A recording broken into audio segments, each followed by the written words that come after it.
News पर views में आज हम आपकी मुलाकात करवाने जा रहे हैं एक बेहद इंटरेस्टिंग कंपनी से। नाम है इंडीक्यूब स्पेसेस। और अगर आपने नाम नहीं सुना तो कोई बात नहीं, क्योंकि कंपनी का आईपीओ आज ही से खुला है बाजार में। 225 से 237 रुपये का प्राइस बैंड है। आज इशू खुला है, 25 जुलाई को होगा बंद, यानी कि परसों। आप 63 शेयरों की लॉट साइज में अप्लाई कर सकते हैं। 700 करोड़ की टोटल इशू साइज है, जिसमें से 50 करोड़ तो ऑफर फॉर सेल है, लेकिन बाकी 650 करोड़ का फ्रेश इशू है। ये पैसा जाएगा कंपनी के पास। इसका भी इस्तेमाल कैसे होगा समझेंगे। 5000 करोड़ रुपए के आसपास का मार्केट कैप होता है इस कंपनी का, वैल्यूएशन होता है इस आईपीओ प्राइस बैंड पर। आइए इस कंपनी के बारे में थोड़ी सी जानकारी मैं दे दूं। वर्क स्पेस सोल्यूशन देने का कंपनी करती है कारोबार। 2015 में हुई थी शुरुआत और 15 से ज़्यादा शेयरों में कंपनी की प्रेजेंस है। बाकी डिटेल में हम मैनेजमेंट से समझेंगे बिजनेस मॉडल के बारे में, जो कि हमारे साथ इस वक्त स्टूडियो में है। कंपनी के को फाउंडर, चेयरमैन और एग्जीक्यूटिव डायरेक्टर CEO ऋषि दास साहब हमारे साथ कार्यक्रम में है। सर ने रुड़की यूनिवर्सिटी से इलेक्ट्रिकल इंजीनियरिंग में बैचलर्स की डिग्री हासिल की है। कोवर्किंग स्पेस इंडस्ट्री में 9 साल से ज़्यादा का सर का अनुभव भी है। सर गुड मॉर्निंग, बहुत बहुत स्वागत है हमारे स्टूडियो में। Thank you Anil ji. सबसे पहले सर समझाएं, वैसे तो आपके नाम से समझ में आता है कि इंडीक्यूब स्पेसेस कुछ स्पेस कोवर्क स्टेशन वगैरह देने का कंपनी कारोबार करती है, राइट? क्या बिजनेस मॉडल है आपका, जरा समझाइए। सर हमारा business model managed office space का है। हम लोग प्रॉपर्टीज लॉन्ग लीज पे लेते हैं और उसके बाद में उसके अंदर सारी एमिनिटीज़ डेवलप करते हैं। Cafeteria, food court, gym, crash, ये सारी एमिनिटीज़ डेवलप करके मल्टीपल कंपनीज़ को ये ऑफिसेज प्रोवाइड करते हैं। और हमारे कस्टमर्स में छोटी कंपनीज़ भी हैं और लार्ज स्टे कंपनीज़ भी हैं, जो टिपिकली 3 से 5 साल के लिए ऑफिसेज देती हैं, बड़े बड़े ऑफिसेज भी लेती हैं। तो इस तरह से इन लोगों को पैन इंडिया बेसिस पे ऑफिस स्पेसेस अवेलेबल कराते हैं। और इनकी जितनी और रिक्वायरमेंट्स है, जैसे इनको ऑफिस में फूड चाहिए, ट्रांसपोर्ट चाहिए, इस तरह की सुविधाएं भी हम लोग उनको अवेलेबल कराते हैं। IT इंफ्रास्ट्रक्चर सपोर्ट है, ये सारी चीज़ें प्रोवाइड करते हैं। तो आप जनरली डेवलपर्स या बिल्डर से एक साथ आप कमर्शियल जो भी स्पेस है वो ले लेंगे। आप भी रेंट पे लेते हैं, आप खरीदते नहीं? सारी प्रॉपर्टीज रेंट पे लेते हैं। तो आपको कोई ऐसा बड़ा इन्वेस्ट नहीं करना। हमारा उस तरह से वो लेने के बाद आप छोटे छोटे टुकड़ों में दूसरों को आप लीज कर देते हैं। तो उसमें क्या है सर, जैसे जो कॉमन चीज़ें हो गई, आपका रिसेप्शन हो गया या UPS रूम हो गया या आपके बोर्ड रूम्स, मीटिंग रूम्स हो गए, ट्रेनिंग रूम्स हो गए, ये सारी चीज़ें कॉमन हो जाती हैं।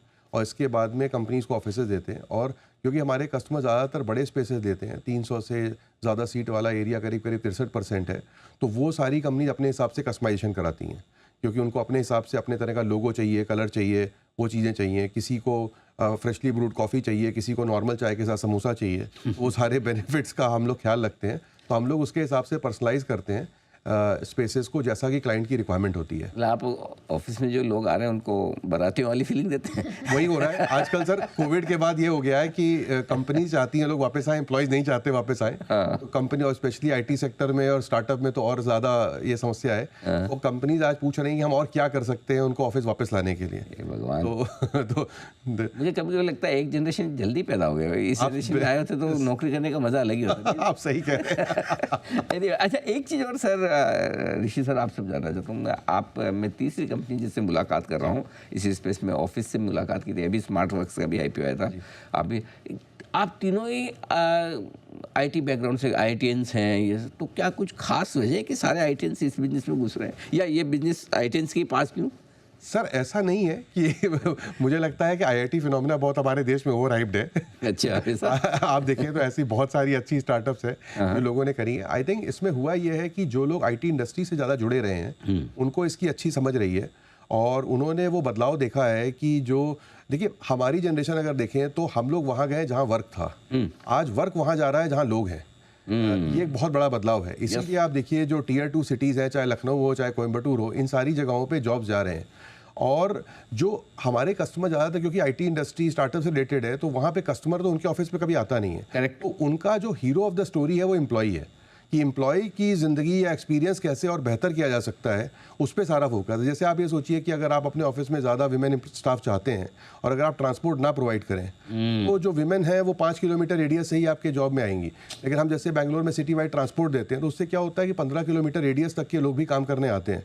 तो ये सारी चीज़ें बड़ी इंपॉर्टेंट हो जाती हैं कि जो B2B और जो B2C सर्विसेज हैं वो सारी दी जाएं। और हुआ ये है कि जैसे आप होटल्स में देखिए, आज से 20-25 साल पहले हर बिजनेसमैन ये सोचता था वो होटल बना के चला सकता है। तो होटल्स में वो डीकपलिंग हो गई, जहाँ पे ऑपरेटर्स और ओनर्स अलग अलग हो गए। कमर्शियल रियल एस्टेट में वो डीकपलिंग अब हो रही है। इसीलिए आप देख रहे हैं कि एक क्लास ओनर अलग है और पूरा स्पेस चलाने वाला अलग है। एक क्लास ऑफ ऑपरेटर्स क्रिएट हो रहा है इस स्पेस के अंदर। पहले मैं जो समझता था कि भाई आप कोवर्क स्पेस मतलब ठीक है, आपने एक बड़ी बिल्डिंग किराए पे ले ली, सबको छोटे छोटे ऑफिस बांट दिए कॉमन, लेकिन अब उसमें सारी चीज़ें उनकी फर्नीचर फिक्सचर से फिटिंग से लेके उनकी ब्रांडिंग से लेके पेंट्री, खाने पीने का, क्रेश, जिम, सब हर चीज़ आप ही मैनेज करते हैं। सारी चीज़ ऐसे आप देखिए, मैं तो मोबाइल का एग्जांपल देता हूँ। हार्डवेयर, सॉफ्टवेयर और एक एप्लीकेशन लेयर होती है। आज जमाना सारा एप्लीकेशन लेयर पे चल रहा है। राइट। तो उसी तरह से ऑफिस स्पेस में अगर आप देखिए तो बिल्डिंग हार्डवेयर हो गई, सॉफ्टवेयर आपके इंटीरियर्स हो गए, लेकिन जो उसके ऊपर दुनिया भर की सर्विसेज हैं वो सारी एप्लीकेशन लेयर हो गई।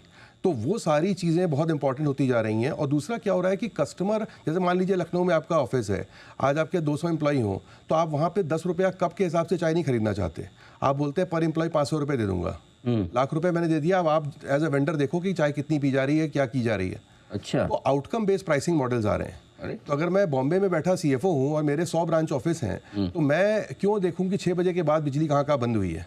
मैंने अगर पर सीट अपने पर एम्प्लॉय पैसा दे दिया, तो let the operator manage the whole cost. तो ये चीज़ एक आउटकम बेस्ड प्राइसिंग मॉडल आता जा रहा है और ऑन डिमांड सोल्यूशंस आते जा रहे हैं। टेक्नोलॉजी बैकग्राउंड का ये फ़ायदा है। देखो, हम तो ज़िंदगी में सोचते थे कि हार्डवेयर, सॉफ्टवेयर और एप्स प्रॉपर्टी में भी ये हो सकता है। इंटरेस्टिंग चीज़ है। अच्छा, एक चीज़ जो मैं, बाकी सब ठीक है, मैं आपके पिछले 3 साल के फाइनेंशियल्स भी देख रहा था। 580 करोड़ से आपकी रेवेन्यू बढ़कर 1060 करोड़ पहुंची है। एबिटा लेवल पे भी 250 करोड़, 237 करोड़ से 616 करोड़, अच्छी बढ़त हुई, मार्जिन बढ़ा है, लेकिन उसके बावजूद कंपनी नुकसान में, लॉस में, क्यों? तो ये एक बहुत अच्छा सवाल है कि जब एबिटा हम बोलते हैं 58% है, उसके बाद लॉस आ रहा है, तो क्यों आ रहा है? तो एबिटा इसलिए हाई है क्योंकि जो हमारा करंट अकाउंटिंग स्टैंडर्ड है वो इंड एस अकाउंटिंग स्टैंडर्ड है, और उसमें जितना रेंट हम लोग अपने लैंडलॉर्ड्स को पे करते हैं वो एबिटा में कैलकुलेट नहीं होता है। ओके। वो एबिटा के नीचे आके बैठता है। अच्छा। तो उसको कैपिटलाइज कर देते हैं। अब जब उसको कैपिटलाइज कर देते हैं तो उसके ऊपर वो राइट ऑफ यूज़ के हिसाब से डेप्रिसिएशन और इंटरेस्ट कैलकुलेट करते हैं। जैसे अगर आप 2025 का देखेंगे तो रफली हमारा जो डेप्रिसिएशन और इंटरेस्ट जो राइट ऑफ यूज़ की वजह से कैलकुलेट हुआ है वो 690 करोड़ का है, और जबकि एक्चुअल रेंट हमने जो कैश में लैंडलॉर्ड को पे किया है वो 502 करोड़ का है। अच्छा। तो 188 करोड़ समझिए एक तरह से एक्स्ट्रा कॉस्ट उसके अंदर दिखाई दे रही है। इसीलिए इतने हाई एबिटा के बावजूद भी आपको पीबीटी में लॉस दिखाई दे रहा है। तो इसको एक और तरीका देखने का ये है कि आप एबिटा में से एक्चुअल रेंट माइनस कर दीजिए। ओके। तो वो एक तरह का आपको कैश एबिट दे देता है। तो कैश एबिट अगर आप देखेंगे तो कंपनी का हेल्दी है, और कंपनी ने सिर्फ 325 करोड़ रुपया आज तक इक्विटी में रेस किया है। और हमारा OFS भी आप देखिए सिर्फ 50 करोड़ का है। ज़्यादातर सारा मनी बिजनेस में जा रहा है। प्लस हमारे जो एग्जिस्टिंग एक ही इंस्टीट्यूशनल इन्वेस्टर है वेस्टब्रिज कैपिटल, वो कोई भी डाइल्यूशन नहीं कर रहे हैं। क्योंकि हम चाहते थे कुछ डाइल्यूट कर दे तो साइज बड़ा हो जाएगा IPO का, उन्होंने कोई डाइल्यूशन नहीं किया। वो बोर्ड पे भी हैं। तो ये सारी चीज़ें हैं, और हमारी क्रिसिल A+ रेटिंग है। प्लस लास्ट के 3 सालों में देखेंगे हमने IGAP से इंड एस से मूव किया था 2023 में। तो उस साल का अगर दोनों नंबर हैं इंड एस और IGAP के हैं, IGAP के हिसाब से हमारा 20 करोड़ का PBT है। 3 साल पहले ही था। 3 साल पहले ही था, और 24 और 25 में भी हमने इनकम टैक्स पे किया है। अच्छा जी। आप एक तरफ कह रहे हैं कि नेट लेवल पे लॉस दिखा रहे हैं जैसे 140 करोड़ का, लेकिन उसके बावजूद आप टैक्स पे कर रहे हैं, इनकम टैक्स पे करेंगे। इनकम टैक्स का जो स्टैंडर्ड है, जिस तरह से वो अकाउंटिंग करते हैं कंप्यूटेशन, वो अलग है। तो इसके चलते उस अकाउंटिंग सिस्टम के हिसाब से हम लास्ट के 2 साल से टैक्स दे रहे हैं और 3 साल से PBT है। इंटरेस्टिंग। अच्छा, बट ऋषि सर, इवेंचुअली भले चलिए अभी आपको ज़्यादा प्रोविजनिंग करनी पड़ रही है, उस हिसाब से आपका नेट लेवल पे लॉस आ रहा है, लेकिन इवेंचुअली ये तो रिवर्स होकर बाद में प्रॉफिट आने वाले सालों में बढ़ जाएगा, क्योंकि आप ऑलरेडी प्रॉफिटेबल है, राइट? तो आने वाले सालों में फिर प्रॉफिटेबिलिटी एकदम ज़्यादा दिखना। ये कब से कितना समय लगेगा? तो ये अनिल सर डिपेंड करता है कि आपकी प्रॉपर्टी की लीज कितनी बड़ी है। जितनी बड़ी आपकी, मान लीजिए आपकी लीज 5 साल की है, तो ये पीरियड बहुत जल्दी आ जाएगा। बट अगर आपकी लीज 20 साल की है तो ये टाइम लेगा। प्लस आपके एस्केलेशन कैसे हो रहे हैं रेंट्स के। अगर एक गिवन प्रॉपर्टी के लिए देखिए, अगर 15 साल की लीज है तो 8th 9th ईयर में आके ये चीज टर्न करती है। आप ऑन एन एवरेज कितने साल की करते हैं? तो हमारी लीजेस टिपिकली 10 से 20 साल की होती है, एवरेज 15 साल की लीज होती है। लाइक होटल्स तो लॉन्ग स्टे रहता है, उसकी वजह से हम लोग एसेट को ठीक से यूज कर पाते हैं। और ये तो 10 साल मतलब आपकी, जैसे आपने ये अकाउंटिंग स्टैंडर्ड चेंज किया 3 साल पहले, तो 5-7 साल और आपके इस तरीके दिख सकते हैं, लेकिन 7-8 साल बाद मोटा मोटी ये मान लें कि बिल्कुल बिल्कुल दिखेगा, क्योंकि ग्रोथ जो है ऑब्वियसली एक और फंक्शन ये है कि हम कितना ऐड करते हैं। जितना ज़्यादा हम ऐड करेंगे उतना डिले होगा, क्योंकि नई प्रॉपर्टीज उसी तरह से उसी अकाउंटिंग स्टैंडर्ड में इम्पैक्ट करेंगी हमको, बट इसमें कहीं ना कहीं फ्यूचर में जाके ये चीज़ टर्न करेगी। और ये 700 करोड़ कहाँ यूज़ होंगे सर, जो आप आईपीओ से जुटा रहे हैं? इसमें से 650 करोड़ प्राइमरी है, 650 में से करीब 460 करोड़ जो है वो कैपिटल एक्सपेंडिचर में जाएगा, ग्रोथ के लिए जाएगा, और बाकी इसमें से 93 करोड़ का हम लोग डेट रीपेमेंट के लिए यूज़ कर रहे हैं। हमारा टोटल डेट 332 करोड़ का है, जिसमें से ये लो कॉस्ट डेट है। हमारा debt one of the largest nationalised bank और एक लार्ज प्राइवेट बैंक से है, तो 93 करोड़ रीपेमेंट होगा और बाकी जनरल कॉर्पोरेट पर्पज में जाएगा। ये 332 करोड़ में हमारा 30 करोड़ डेट सोलर प्लांट के लिए है। हमने 20 मेगावाट का एक सोलर प्लांट भी लगाया है। अच्छा। इससे और उसमें से 12 मेगावाट चालू हो गया है और बाकी 8 मेगावाट कुछ महीनों में चालू हो जाएगा। तो इससे हमारी बेंगलोर की जो हमारा सबसे बड़ा एरिया है उसमें ऑलमोस्ट सारी बिल्डिंग्स जो है वो ग्रीन पावर पे मूव हो जाएंगी। अच्छा, वेरी नाइस। अच्छा, तो इसके बाद डेट कुछ बचेगा या जीरो हो जाएगा? डेट रहेगा। कितना रहेगा? डेट इसमें हमारा रहेगा करीब 240 करोड़ का डेट रहेगा। ओके। अच्छा, एक चीज़ और मैं देख रहा था, इक्विटी और लायबिलिटीज में जो आपकी इक्विटी, नेट इक्विटी आपकी 31 करोड़ नेगेटिव दिखा रहा है, इसका क्या वजह है, क्या रीज़न है? इसका भी वही अकाउंटिंग स्टैंडर्ड की वजह से जो आप नेटवर्थ नेगेटिव देख रहे हैं वो इसी वजह से आ रहा है। ओके, ठीक है। अब ये बताएं कि सर ज़्यादातर आपका बिजनेस जो मैं देख रहा हूँ वो मैक्सिमम बेंगलोर में है, राइट? तो क्या इसमें किसी तरह का कोई चेंजेस, डिपेंडेंस जो आपकी है बेंगलोर, 90% रेवेन्यू आपका बेंगलोर, चेन्नई, पुणे से आ रहा है, तो क्या आगे चलते क्या प्लानिंग, यही स्पेशलाइज एरिया रख के यहीं ज़्यादा काम करना है या आगे दूसरी जगह भी? तो एक चीज़ मैं बेंगलोर के बारे में बोलूँगा कि इंडिया में अगर आप CBRE का डेटा देखें तो जो 70 मिलियन स्क्वायर फीट करीब एब्जॉर्ब हुआ है लास्ट ईयर, उसमें से 30% बेंगलोर का शेयर है।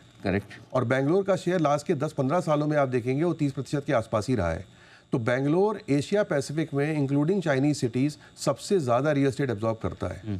तो एक तो ये चीज़ है कि मतलब कहते हैं चाइना या अमेरिका जो किसी धंधे का सबसे बड़ा पार्ट है, तो बेंगलोर इस बिजनेस का सबसे बड़ा पार्ट है।